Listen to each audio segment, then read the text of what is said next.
Нека да опакуваме една поръчка заедно. Тя се състои от един джойстик,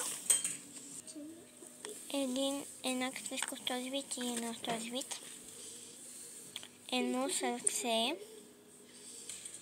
едно мляко, едно харибо мече и 3 бабълчета.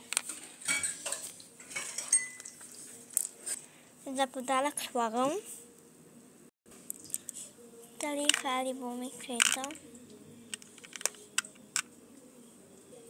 една пеперутка и една панделка, едно сърце, едно такова сърце, едно Мики Маусче, едно сърце и опаковам. Ето я и опакованата поръчка. Вие, ако желаете да поръчате нарисувани в Месенджера Нета Иванова на английски, чао на всички!